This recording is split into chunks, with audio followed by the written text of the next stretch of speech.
Uwo nguwo muri kubona kuri ayo mafoto ni Karidinali Ambongo. Uyu Karidinali yaje kuba avuga ko ikibazo cyo muri Congo atari ikibazo cyagombye kujya ku Rwanda cyangwa n'ibindi bihugu byinshi, ahubwo ari ikibazo cy'Abanyakongo ubwabo. Karidinali Fridila Ambongozi yagaragaje kuba igihugu cye kidafite amahoro ntaho bihuriye n'u Rwanda nk'uko ubutegetsi bwa Felix Antoine Tshisekedi bwakunze kubivuga.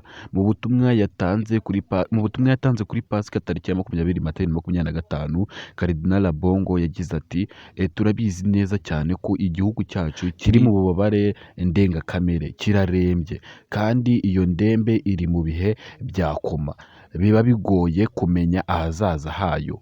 Uyu munsi Kongo iri muri ibyo bihe by'indembe, iri muri koma. Karidinali Ambongo yasobanuye ko impamvu ya mbere izwi na bose yatumye DRC imera nk'umurwayi uri muri koma ari isahurwa ry'umutungo kamere wayo urimo amabuye y'agaciro rikorwa n'ibigo by'ibihugu bikomeye.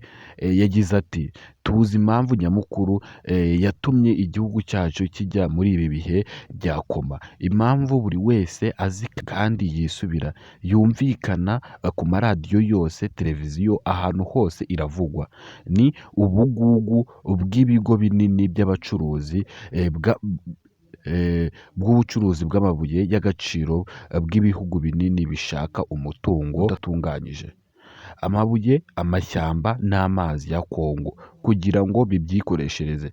Karidinali Ambongo yatangaje ko mu rwego rw'umutekano DRC nta gisirikare ifite cyayifasha kurinda ubwigenge n'ubusugire bw'ubutaka bwayo. Agaragaza ko ariyo mpamvu abarwanyi ba AFC M23 bacyambuye ibice byinshi mu burasirazuba. Ubutegetsi bwa DRC bushinja u Rwanda gushyigikira AFC M23, bukerekana ko ariyo mpamvu amahoro n'umutekano byahungabanye mu burasirazuba bwa DRC. Ariko Karidinali Ambongo yagaragaje ko ibyo atari ukuri kuko Abanyekongo ubwabo ari bo kibazo.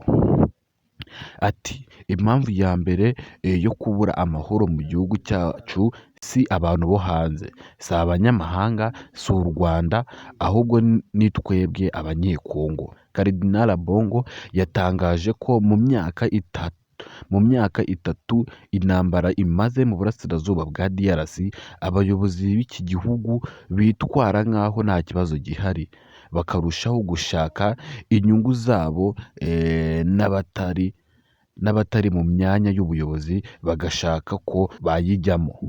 Ati mu gihe igihugu kiri mu ntambara, mu gihe umwanzi yagura ibirindiro, ikidushishikaje gusa ni ukugabana umugati. Twakora iki kugira ngo tujye mu nteko? Twakora iki kugira ngo tujye muri guverinoma, tube mu batunze cyane? Ibyo ni ibibazo byibazwa n'abo bakire cyangwa n'abo bantu batari abayobozi. AFC M23 ikomeje kubona abayoboke benshi, baba abo mu rwego rwa politike ndetse n'abasirikare bava mu bice bitandukanye by'igihugu. Akenshi abo leta ibita abagambanyi, ariko Karidinali Ambongo yagaragaje ko iba ibibeshyaho.